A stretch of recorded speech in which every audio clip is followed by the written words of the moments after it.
dans le Gers sur le circuit de Nogaro. Cette saison, le team Oreca est présent avec une Saline C7R confiée à Sohail Ayari et Bruno Hernandez. L'ex-pilote de Formule 1, Philippe Alliot, reconstitue son duo avec le chanteur David Hallyday au volant d'une des Chevrolet Corvette C5R de l'équipe PSI. C'est Bruno Hernandez qui signe la première pole position de la saison. Gabriel Balthazar et la Ferrari 550 Maranello occupent la deuxième place devant David Hallyday. Rapidement, Hallyday passe la Ferrari de Balthazar et attaque au bout de la ligne droite de l'aérodrome Bruno Hernandez. Manœuvre parfaitement réussie pour la plus grande joie des 40 000 spectateurs de Nogaro. Relais entre Hernandez et Ayari. Sohail Ayari repart et décroche au final la première victoire de la saison. Bruno a fait une course impeccable, il m'a rendu une voiture en très bon état, et côté mécanique et côté pneumatique. Et donc après j'ai attaqué vraiment les premiers tours pour faire l'écart, et puis j'ai entamé un peu le capital pneu, puis j'ai essayé de gérer la fin. Premier succès pour la paire Ayari-Hernandez, devant la Ferrari de Jérôme Polican, Gabriel Balthazar, et troisième une autre Saline, celle du team Protec de Dominique Dupuis et François Fiat. Du beau monde sur la deuxième grille du week-end de Nogaro. Frédéric Makowiecki a placé la Viper de Mirabeau en première ligne. Mais c'est une nouvelle pole pour Oreca, signée par Sohail Ayari, qui embarque 80 kg de lest suite à la victoire de la première course. Cela ne gêne pas le pilote de la Saline, qui prend immédiatement le commandement de la course, suivi à quelques secondes par Christophe Bouchu, de retour dans un championnat de France sur la Corvette numéro 27. Ayari peut sourire, son équipier conclut parfaitement le travail et emmène la Saline numéro 9 vers un nouveau succès.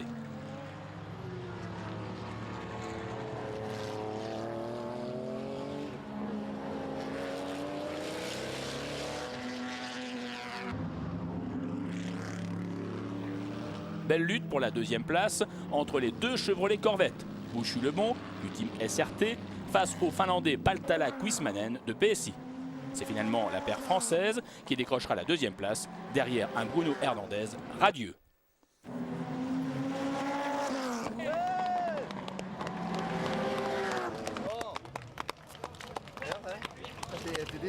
La voiture est parfaite, le team est parfait. Ça fait très longtemps que j'attends ce moment parce que ça fait longtemps que je roule et aujourd'hui je suis heureux parce que je pense que le package va être bon et va être bon toute l'année.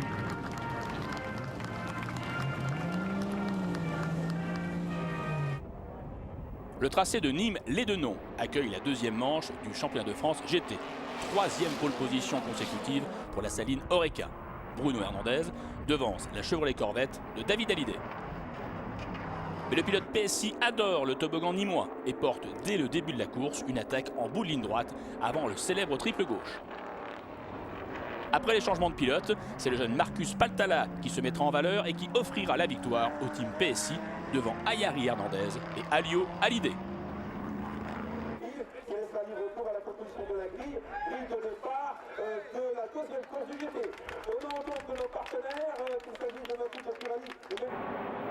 Jérôme Polican a réalisé le meilleur chrono de la deuxième séance de qualification.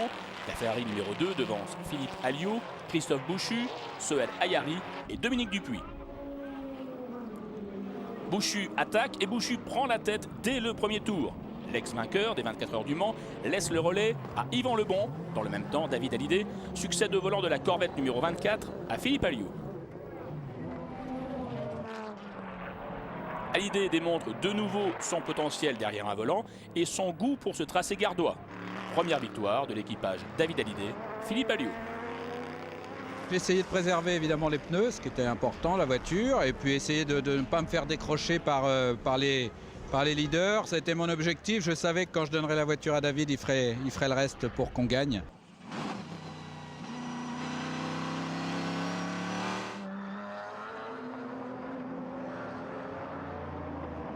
J'ai commencé à prendre un petit peu le large, j'ai un petit peu tempéré la voiture en préservant mes pneus et, pour être sûr de finir, quoi. Donc c'est vrai, c'est toujours le scénario idéal. Et puis les noms, c'est vrai que ça nous a toujours porté chance. On a gagné le titre ici en 2001, je crois, 2001 ou 2002. Donc c'est vrai qu'à chaque fois qu'on est venu, on a gagné des courses ou on a fini sur le podium. Donc je l'ai dit au début du week-end, en principe, les noms nous portent chance. Et c'est vrai, on va peut-être prendre une petite baraque dans le coin d'ailleurs. La deuxième place revient à la Ferrari 550 Maranello, Gabriel Balthazar et Jérôme Polican. Un podium complété par la Chevrolet Corvette de Christophe Bouchu et Yvan Lebon.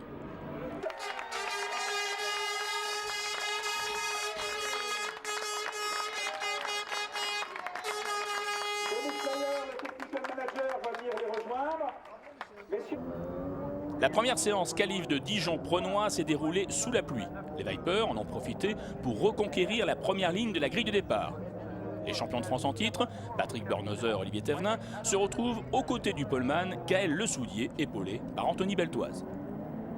Mais la piste est sèche pour la première course de Dijon. Malgré leur 13e place sur la grille, les leaders du championnat, Hernandez, Ayari, entament leur remontée victorieuse. Bruno me l'a rendu 6, donc je me devais de faire aussi bien que lui. Et voilà, il a remonté 6, je suis remonté premier, in extremis, parce que j'ai eu peur qu'avec le safety car ça ne le fasse pas.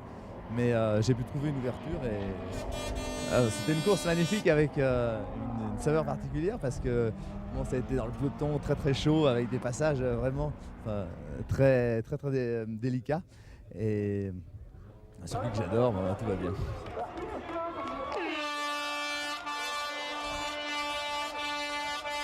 Philippe Alliot surveille sa Corvette placée en première ligne à côté de la Saline qui sera de nouveau imbattable au terme de cette deuxième course de Dijon après une parfaite stratégie du team Oreca. Bravo à l'équipe parce qu'ils ont su prendre les bonnes décisions au bon moment. Dès que le pit a été ouvert, on est rentré les premiers et on a fait un changement. Ça a permis à Bruno de partir devant et après de gérer. La voiture était pas facile à conduire aujourd'hui, on avait beaucoup de lest et on avait beaucoup de problèmes de sous-virage. Et il a fait franchement un travail extraordinaire parce que la vie était dure dans l'auto. Doublé en Bourgogne pour Bruno Hernandez et Sohail Ayari qui renforcent leur position de leader au championnat de France GT. Ils gagnent cette deuxième course de Dijon devant Alliot Hallyday et Pérol Besson sur la Viper First Racing.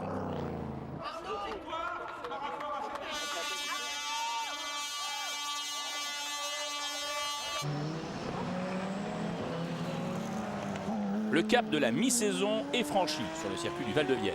Mais qu'importe les régions, le vent de la victoire ne change pas et le duo Hernandez-Ayari domine la première épreuve dans la Vienne.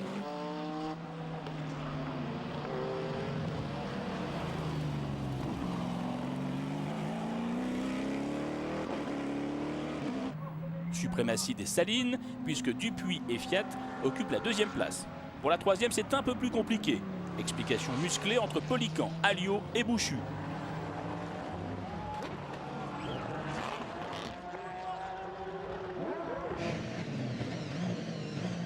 Bouchu out, Alliot KO et Polican OK. La Ferrari termine troisième derrière les deux Salines.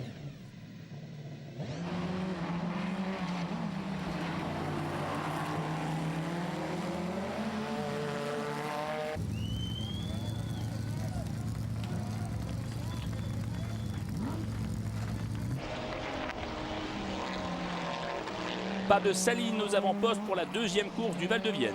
C'est bien Makowiecki et Lesoudier sur la Viper qui mènent. Après cette frottée avec Dumez, Ayari abandonne.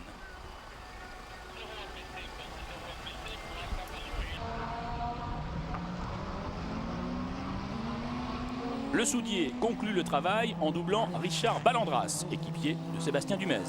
Les Vipers signent le triplé puisque les champions en titre Bernauser-Thévenin terminent troisième. Association réussie entre Gaël Lesoudier et Frédéric Makowiecki et victoire pour Mirabeau.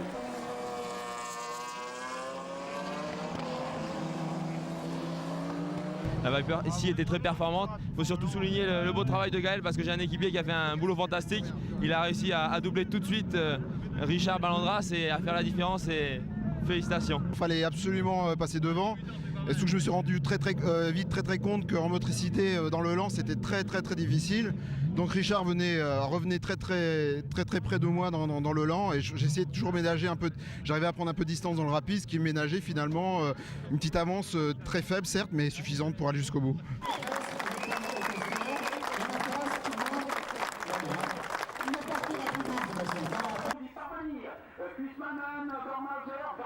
C'est la rentrée des classes début septembre lors du 64e Grand Prix d'Albi. Seul le duo finlandais Paltala-Kuismanen peut encore rivaliser pour le titre face au duo d'Oreca. Les Finlandais ne sont pas décidés à offrir la victoire aux Français et le vétéran Kuismanen mène devant Bernhauser.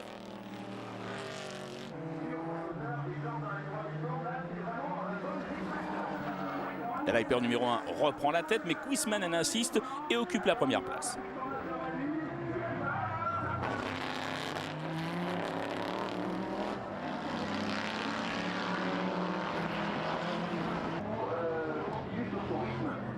Animation dans les stands du séquestre. Christophe Bouchu repart en percutant la portière de Makowiecki. Bouchu sera exclu du meeting pour cette manœuvre. Quant à Sohail Ayari, il repart en deuxième position derrière Marcus Paltala, toujours leader sur la Chevrolet Corvette.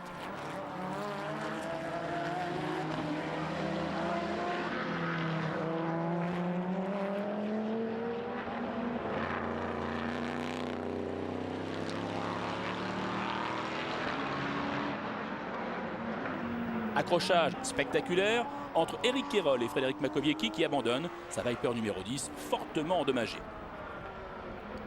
Devant, les Finlandais volent vers un nouveau succès. Un succès anticipé puisqu'à 14 minutes de la fin, Dominique Dupuis sort violemment de la piste.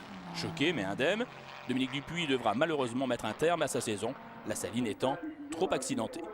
Arrêt au drapeau rouge, Paltala-Kuismanen gagne devant Hernandez Ayari et Bernhauser-Thévenin. Les Finlandais sont bien décidés à jouer leur chance jusqu'au bout. Témoin la première ligne réalisée par Paltala aux côtés d'Ayari.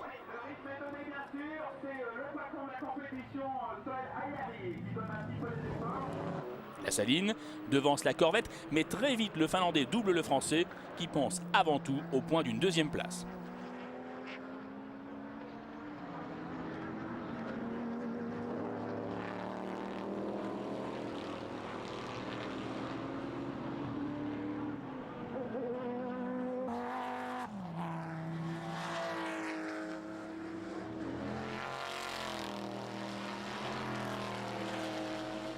Bruno Hernandez essaiera en fin de course de revenir sur Pertti Kuismanen, mais là encore, les consignes sont claires.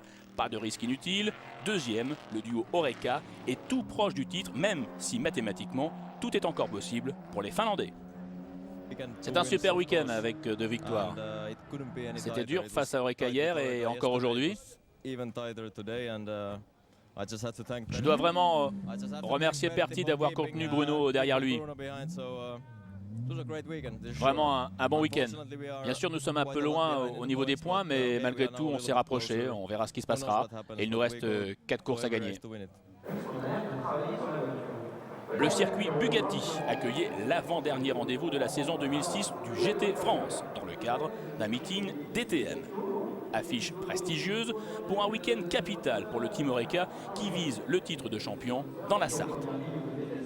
Pôle pour Hernandez, mais attention, nouveau venu dans ce championnat de France, le Belge Kenis Guinou réalise le deuxième temps sur la Corvette qu'il partage avec Eric Kerol. Départ mouvementé, Hernandez, Guinou et Elias. Qui freinera le plus tard au Dunlop? Eh bien tout le monde. Par miracle, aucune voiture ne reste dans le bac et c'est Cyril Elias sur la Viper qui devance la Corvette de Guinou.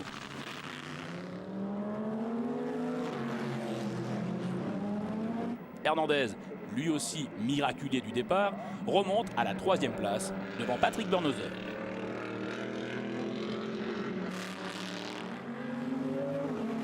« 35e minute de course, le Belge Guinou attaque et passe Elias au virage de la Chapelle.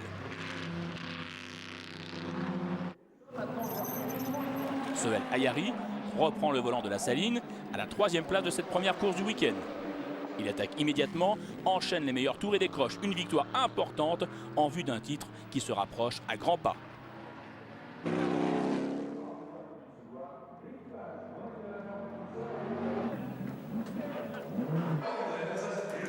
Kerol Guinou et Paltala-Kuismanen complètent le podium. Nouvelle pole pour la Saline Oreca le lendemain, mais c'est Makowiecki sur la Viper et Jérôme Polican sur la Ferrari qui réussissent le meilleur envol.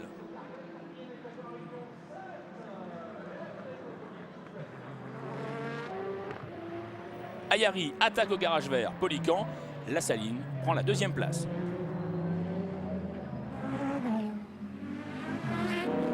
c'est au tour de la Viper de Makowiecki de subir les assauts du futur champion. Mais le capot avant de la Saline se détache. Ayari anticipe son relais et en profite tout de même pour passer le volant à Bruno Hernandez. Hernandez pouvait assurer une place d'honneur, et bien pas du tout. Hernandez gagne la course et le titre est pour Oreca. Le circuit du Mans a été pour nous un grand bonheur parce qu'on a fait les deux pôles avec Soleil et on a pris deux fois, on a été un petit peu déboîté sur le début de course parce que la Saline n'a pas la plus grande puissance et deux fois on a fait deux très belles courses. Je voulais absolument pas être champion en faisant un petit peu l'épicier et en comptant les points. Donc j'ai repris dans la deuxième course, j'ai repris la voiture en 5e position, j'ai pu doubler mon principal concurrent au championnat et après j'ai dit bon ben cette victoire je la veux, il y avait 4 gars devant et je suis allé les chercher avec un peu de panache parce que je trouve que c'est quand même mieux d'être champion de France en gagnant une course qu'en finissant 5e. C'est un véritable déluge qui attend les nouveaux champions de France et leurs camarades lors de la dernière course à Manicourt. Hernandez et Ayari devront renoncer, problème de désembuage, impossible de piloter dans ces conditions. Néanmoins, les bagarres sont spectaculaires, exemple Dumez-Bouchu. D'autres ont du mal à maîtriser les 600 chevaux de ces GT1. Devant les deux Viper Mirabeau s'explique et toujours aussi à l'aise sous la pluie, Anthony Beltoise, associé à Gaël Le Soudier, devance Mathieu Zangarelli et Jean-Claude Lagnaise.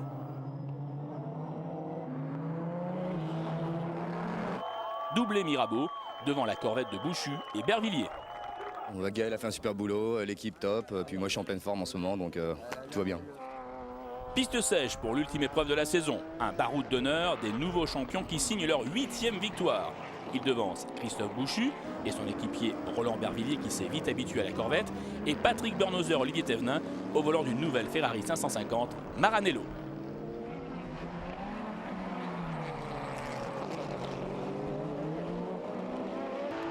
Ils sont venus et ils ont vaincu 10 pôles positions, 8 victoires et un titre de champion de France pour Sohail Ayari et Bruno Hernandez, ainsi que pour la Saline du team Oreca. Hugues de Chaunac a gagné son pari et il pense déjà à 2007. Quand on a un titre, il faut faire tout ce qu'il faut pour le conserver, donc on va travailler tout de suite pour essayer de faire ce qu'il faut pour le conserver l'année prochaine. Deuxième titre consécutif pour Raymond Narac dans la catégorie GT2. Une superbe saison ponctuée par une 3e place au classement général du championnat. Parcours sans faute pour Narac. Oui, je pense qu'on a fait un parcours sans faute en alignant les victoires en GT2. Sincèrement, je ne pensais pas être 3e au championnat, mais avec les abandons de certaines GT1, ça nous a permis d'être 3e. Aujourd'hui, je suis super content. Je suis super content pour mon sponsor qui m'a fait confiance depuis 2004. On a décidé avec mon sponsor, qui est Daniel Avis, président général de la Matmut. Ça fait déjà 2 ans que je gagne le GT2, donc pour moi, il était important que je passe en GT1. Tout s'est joué lors de la dernière course de Manicourt pour le titre en Coupe de France GT. Et c'est Franck Colas qui est titré cette année. J'ai commencé le championnat avec David Loger, donc il faut quand même l'associer à mon titre ainsi que Thierry Guyot et de Pilotage Passion avec toute l'écurie qui nous a vraiment aidé à essayer d'avoir une bonne voiture tout au long de la saison. On a eu quelques déboires en milieu de championnat et tout s'est resserré avec la famille Rodriguez, donc ça a fait un beau final. On a gagné, tant mieux. Il faut toujours un gagnant de toute façon. Et ça s'est très bien passé, on a fait une bonne saison.